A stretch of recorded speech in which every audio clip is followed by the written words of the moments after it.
Henry Parrish is the missing piece for this Ole Miss offense to be elite, even if he isn't the guy that makes it run.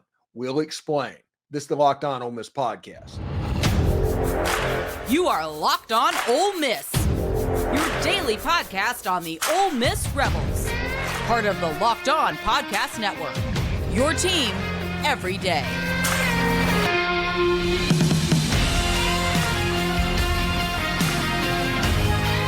Hi, I'm Stephen Willis, a former staff member at Ole Miss and a 10-year veteran member of the national media with Yahoo Sports. Thanks for tuning in. Today on the show, we talk about Henry Parrish Jr. and the rumors of him going to Ole Miss after entering the transfer portal.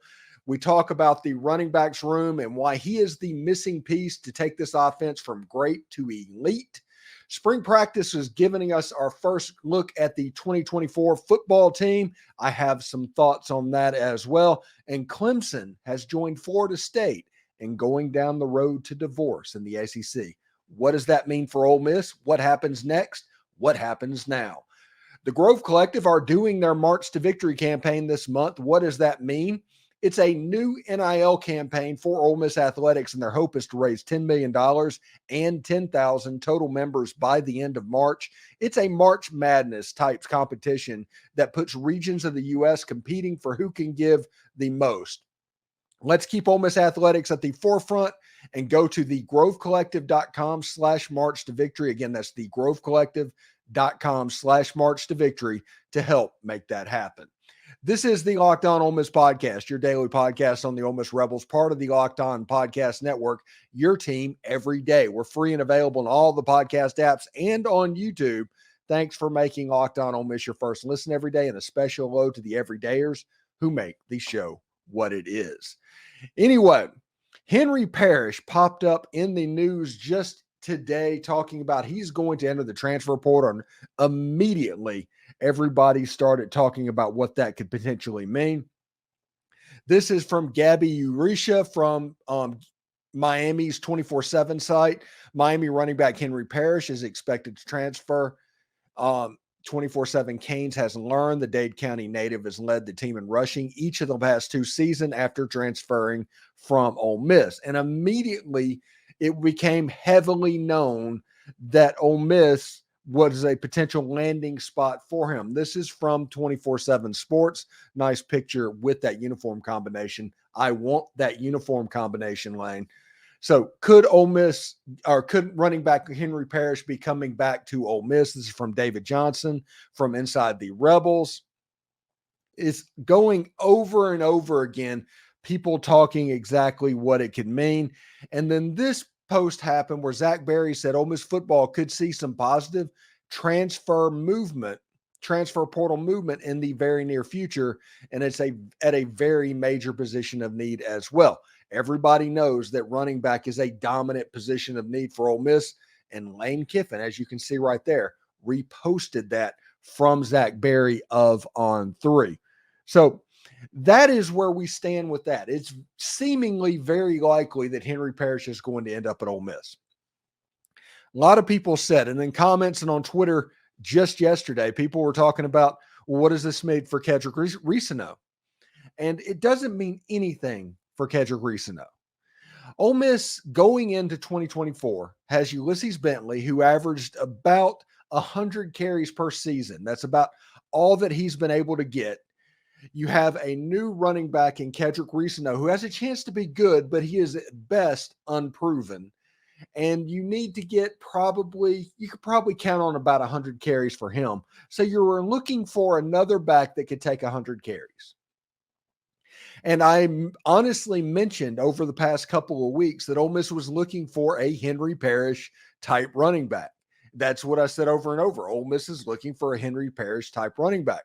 Well, why not go out and get Henry Parrish to be that Henry Parrish type running back? If he gives you 100 to 115 to 120 carries next season, 600 to 700 yards rushing, you're going to be in a better position than you thought you were going to be into. Logan Diggs, God bless him. Like I said, he has a lower leg injury. He's had surgery. The rumor is his ACL.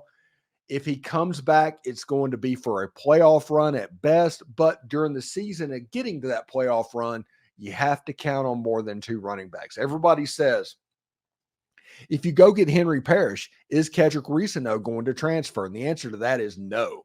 If he does, you probably didn't want him in the first place because he was obviously beat out. But Ole Miss plays 3 running backs. That is what's comfortable, okay?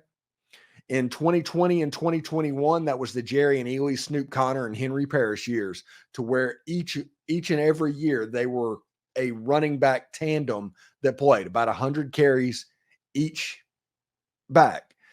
In 2022, there was Zach Evans, there was Quinshon Judkins, and there was supposed to be Ulysses Bentley, who got hurt early in the season. So that 3-man path became a 2-man path. Last year was going to be a similar type situation, but Quinshon, because of his NIL stuff, honestly hogged carries with what he was demanding to get carries and everything to keep that running back happy because of how good he was. So Lane Kiffin decided he was probably going to go back to that formula in 2020 and 2021 that was successful. There was that formula that made Matt Corral into a really good quarterback. And when you have a Jaxson Dart, when you have a Tre Harris, when you have a Jordan Watkins, when you have an Aiden Williams, when you have a Juice Wells, when you have a Deion Smith, when you have a Daquan Wright, when you have a Caden Prieskorn, you just want the running game to be reliable and a threat. If it can be those 2 things, it doesn't have to be the bell cow.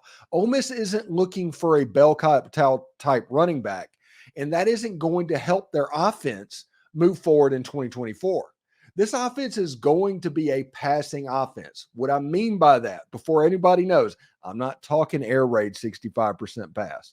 That's not happening. Never. I'm talking running 55% run. And that is for a Lane Kiffin passing offense is 55% run. But if you look at what it was in 2022, it was nearly 70% run. When you look at what it was last year, it was nearly 65% run. So that is still a pretty big swing. And for Ole Miss to be able to do that, they need to be able to count on the running game. And Henry Parrish is nothing if not reliable. Every year he's gotten between 500 and 600 and 700 yards, somewhere in that ballpark, whether it was at Ole Miss or at Miami. If you can have a similar type production from Kedrick Reescano, you can add to that. And then you have the home run threat, the Jerry and Ely type back. And I've called him a plus Jerry and Ely running back in Ulysses Bentley IV. If you do that, Ole Miss has a running game that not only has to be respected, it has to be feared and can open up stuff on the outside as well.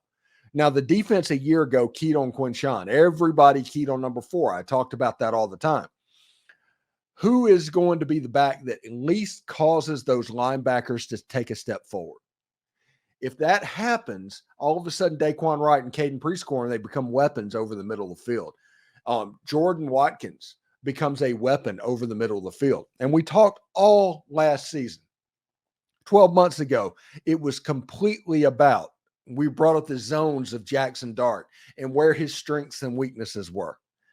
This year, it's about taking that to the next level, and you can do it. Caden Prieskorn in that Peach Bowl was just about unguardable by Penn State, the number 1 defense in the nation. You had Tre Harris basically hurting people on the outside. You had Ole Miss doing whatever they want with a simple game plan of throwing slants and quick passes that doesn't allow the other team for Penn State to get the pressure that they want to get. You're going to see something similar to Ole Miss doing that this season. You're going to see your standard inside and outside zones and all of that, all of the stuff that makes this offense kind of go. But you're also going to see some quick game. You're also going to see what the offense honestly looked like against LSU and Penn State. Charlie Weiss and Lane Kiffin, when they go back and self-scout, they are going to see that this is what made the offense successful. This is what made the offense dangerous. And Ole Miss has a year to do it. And it's worth remembering, we're going to talk about it in the next segment. They're not doing much access to spring practice at all this season. And do you know why that is? It is simply because they don't want the other team to know what Ole Miss is doing. Ole Miss obviously has an ace up the sleeve offensively, and what they're doing with their personnel and the way they're going to try to utilize Tre Harris and this receiver group and Jaxson Dart and these running backs and tight ends, and what they're going to be doing defensively. But they don't want that to be seen. They don't want people like me talking about it over and over again. Expect a little bit of a tweak schematically, offensively, and defensively. And what I think is going to happen is, like I said, a 55% run offense, real similar to what FAU was in 2019. And defensively, I think you're going to see a lot of four-man. They're going to utilize the front, but they're also going to be able to have ball hawks on the back end and play a lot of man defense. I think that is what is going to happen. So, thanks again for making Locked On Ole Miss your first listen of the day. Spring practice is underway, and even with the limited access, we learned some things from day one of pads. Is your bracket already busted? Are you tired of the same old daily fantasy grind? Where you make a roster, cross your fingers, and hope for the best, or losing on the last leg of a pick'em entry? Introducing Better Together. It's the first cooperative daily fantasy platform where teamwork triumphs talent, and you can play with your friends, not against them. Pick more or less on real-time player stats, strategize with your partner to boost your odds and climb that leaderboard together. So grab a friend and join the social DFS movement. Offers familiar experience for DFS players with social twists. You can play with a friend or a teammate. It provides a sense of camaraderie that enhances the social experience of watching sports, and it makes you realize that DFS is fun alone, but like a lot of other things, it's better when you do them together with friends. It shows synergy from working together that gives you a better chance of winning than going at it alone. The team. Download Better Together. That's better, like BETTOR, together now from the App Store, and sign up using promo code Locked On, LOCKEDON, for a chance to win your share of over $1,000 in cash and prizes. Remember the code Locked On, because winning alone is fun, but it's better together. Passion, drive, and patience, what brings home the winning trophy, is also what keeps your ride or die alive. eBay Motors has everything you need to maintain your vehicle and level it up to peak performance. From superchargers, roof racks, exhaust kits, LED headlights, and more. Whether you're into speed, power, or style, eBay Motors has got you covered. And with over 122 million parts for your number one ride or die, you'll always find exactly what you're looking for. And with eBay's Guaranteed Fit, your part is guaranteed to fit your ride every time or your money back. Because with eBay Motors, you're burning rubber, not cash. With all the parts you need at the prices you want, it's easy to turn your car into the MVP and bring home that win. Keep your ride or die alive at ebaymotors.com. Eligible items only. Exclusions apply. eBay's Guaranteed Fit is only available to U.S. customers. Are you watching Fox Sports or ESPN on your TV all day?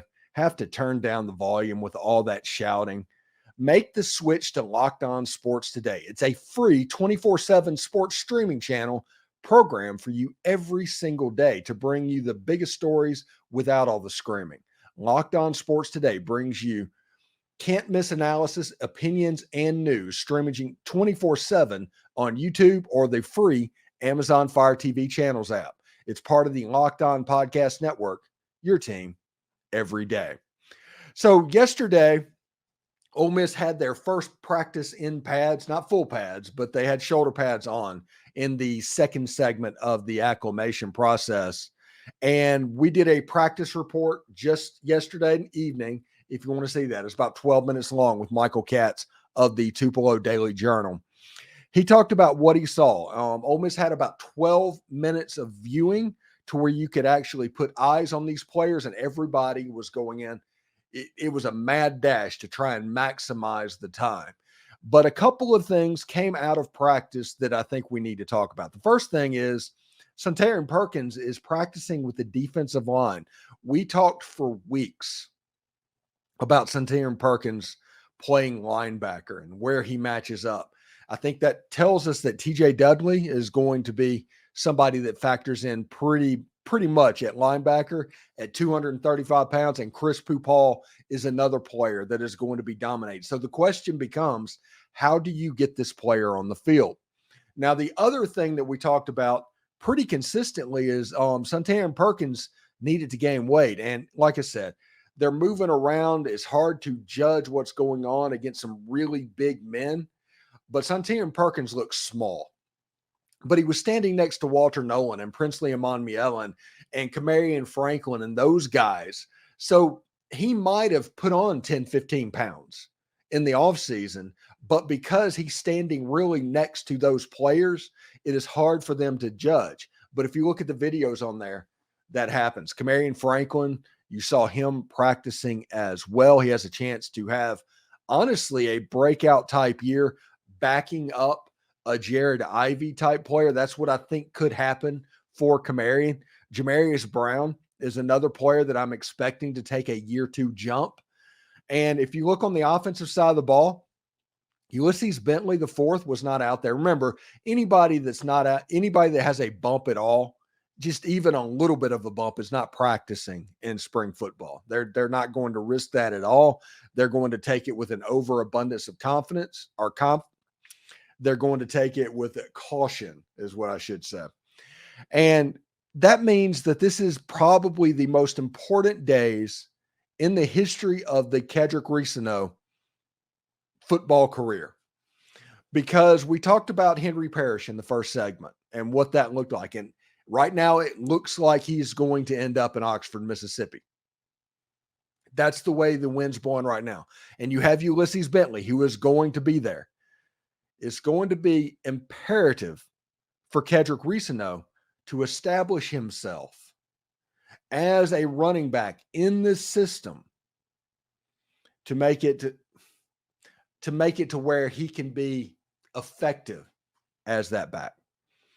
We've all seen the highlight film of what kind of a running back Kedrick Reescano can be. We all know what he can do. This is his sprint. This is going to be important for him. And it's not a situation where you're trying to get on the field instead of Henry Parrish, instead of Ulysses Bentley, because it's going to be a 3-man crew at running back. It's going to be very similar to that Jerry and Ely, Snoop Connor, Henry Parrish system that happened 2021 and 2020. That is going to be what happens. So it's going to be important for Kedrick Reescano to prove that he's the man. Do well in pass pro. Do some of the stuff that you shouldn't care. Anybody that says that spring practice is not important doesn't realize what it means for Kedrick Reescano. The difference between doing what Henry Parrish did as a young player and doing what Jam Griffin did was spring practice and proving yourself. There is no OJT for this coaching staff. They don't do it. They don't believe in it. But if you come out and do what you're supposed to do, you can be counted on, and just a consistency of counting on doing it, you will find yourself on the field like Henry Parrish did as a true freshman, like Quinshon Judkins did as a true freshman as well. They play freshmen that they can trust. They just always have done that. Now, if you look at the quarterback position, Jaxson Dart looked a little bit better, looked a little bit more comfortable. You can tell he was a couple of weeks further along than he was whenever Lane Kiffin said that Jaxson Dart was limited. Throwing the ball fine. Austin Simmons was at practice. We've told y'all for weeks that we're not anticipating Austin Simmons missing much of any football this spring. And we have a situation to where he's going to practice football And then tomorrow he's going to get on the bus and go play in a road game in Pearl, Mississippi against USM. By the way, that baseball team ranked by Baseball America, D1 baseball, Southern Mississippi is ranked in the top 25 as well. So this is a big midweek type contest for the Rebels. So we'll see exactly how they do it.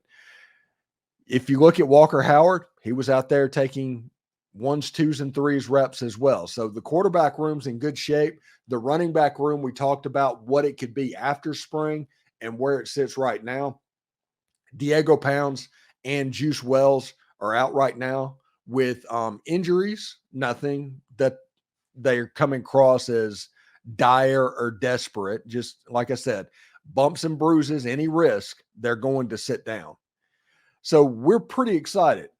If you want more information on what's going on, Michael Katz was on the show last night, and we did all of that in our practice report. And we're going to try and find somebody for Thursday to do the same thing. And there's probably not going to be anything on Saturday for anybody to do that. So we'll see how exactly that goes. I'm pretty fired up, and I'm just glad that we finally have football to talk about. Still more to come on Locked On Ole Miss, part of the Locked On Podcast Network, your team every day. College sports right now is a mess, and Clemson has joined FSU in fighting to leave the SEC, ACC, and what does that mean for Ole Miss and the SEC? This week's March Madness bracket is brought to you by our friends at Nissan. Each week, we're picking one team that stands out and a team that has pushed it further than the rest. Just like any of the all-new 2024 Nissan SUVs, these guys were able to take it to the next level. The Utah State Aggies are obviously this week's Nissan Rogue. The team absolutely surprised us all with a powerful performance against New Mexico, giving them their first outright Mountain West win in program history. They say win life, go Rogue. And that's exactly what the Aggies have done here. So take the Nissan Rogue, Nissan Pathfinder, or Nissan Armada and go find your next big adventure. Shop nissanusa.com.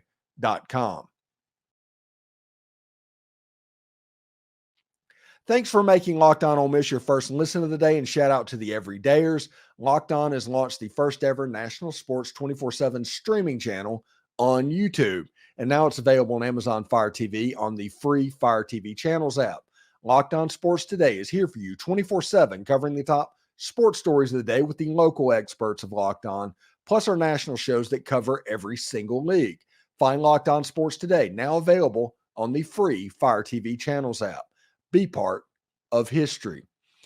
So we do Ole Miss every day. That's kind of our shtick right here, is Ole Miss every day. And sometimes there's some news and stories around college sports that I just can't help but talk about. And one of which happened yesterday with Clemson suing the ACC to join FSU, even though the lawsuits are separate, to sue the Atlantic Coast Conference.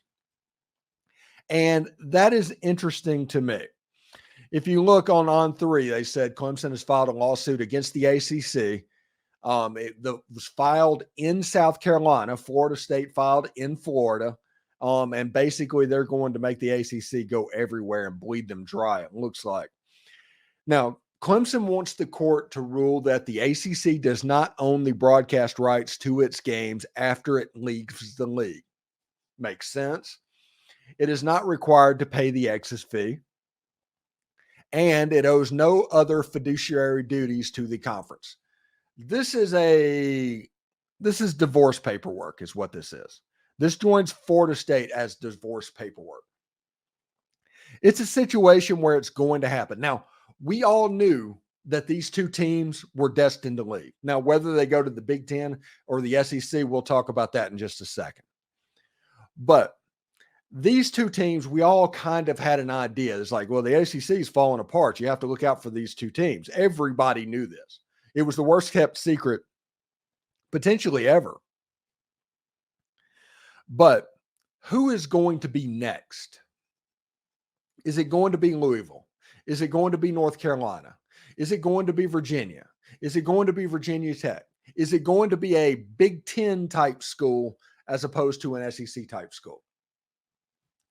Is it a situation where the Big Ten is completely running all of this, trying to get it done, just like they did with the Pac-10 or Pac-12 just a year ago? Is it a situation where the SEC is ready to pounce on these two teams? Because the SEC needs to pounce on these two teams. They just should. They culturally fit the Southeastern Conference. And I understand that South Carolina is alone. I understand that Florida is alone. I understand that all these singular teams in the SEC. But you know, Texas A&M was told they got to be alone in 2012. Texas Longhorns came in anyway, so that became a two-team state. So I think two teams in the same state and owning that block, that's pretty much a good idea. I also think that while Ole Miss could use a NC State or a North Carolina or a Virginia or a Virginia Tech to get into those two states, I also want, when the SEC expands, they expand to include Georgia Tech and Tulane. I just do. I am a fan. I want Georgia Tech in the conference. And yes, I understand. I did a video. If you go on the channel farther back enough, you can see that I did a video on this about the history of Ole Miss and Georgia Tech. I get it. But Tulane and Georgia Tech, I think you should bygones be bygones, let them back in. Bring in a Virginia or Virginia Tech. Bring in a North Carolina or a North Carolina State. Bring in Georgia Tech. Bring in Florida State. Bring in Clemson, and let's go. You have a nice regional conference that are basically covering the whole southeast of the United States of America. This makes complete sense. It makes all the sense in the world that Clemson and Florida State come into the Southeastern Conference. And yes, I understand that the Florida Gators are going to cry. Yes, I understand that the South Carolina Gamecocks are going to cry. You know what? I don't care. Ole Miss has to be in the same conference, one of the smallest states in the entire country, with Mississippi State. Nobody cared about having a one-team SEC with that happen. Nobody cared about Alabama and Auburn not being in there. Nobody cared about Vanderbilt and Tennessee not being in there. It makes sense. And honestly, they should get Georgia Tech. They should get, they should try and double up on every state out there. They should probably go get Louisville as well. It would just make sense, and it would be good for the conference. It's not going to be a nationwide conference like the Big Ten, but it doesn't have to be, because where the fanatics are in the SEC, in that footprint. You need to dominate that footprint and basically make like a Berlin Wall of people trying to get into it. The worst thing that could happen, in my opinion, is the Big Ten getting Clemson and Florida State and being there smack dab in the Southeastern footprint. All those Big Ten schools are recruiting Florida and Georgia anyway. But now with them being right there, they're really going to pour in there. And that's going to make it tougher for the Southeastern Conference teams as well. Like I said, the team that I would like to throw a bone to is the Tulane Green Wave. I think they belong, honestly, in the Southeastern Conference, just like Georgia Tech. And I don't care about mistakes that were made 60 years ago. Let's bring them back in. This should be a pretty good deal, in my opinion. Thanks again for making Locked On Ole Miss your first listen every day. Every dayers, we have DeMarcus Lodge this week to talk about spring football. For your second listen, though, Locked On has launched the first ever national sports 24/7 streaming channel on YouTube. It's called Locked On Sports Today, and it's here for you 24/7, covering the top sports stories of the day with the local experts of Locked On, plus our national shows that cover every single league. Find Locked On Sports Today, now available on the Fire TV Channels app. For those of you on YouTube, we'll send you there right now. Howdy toddy, everyone.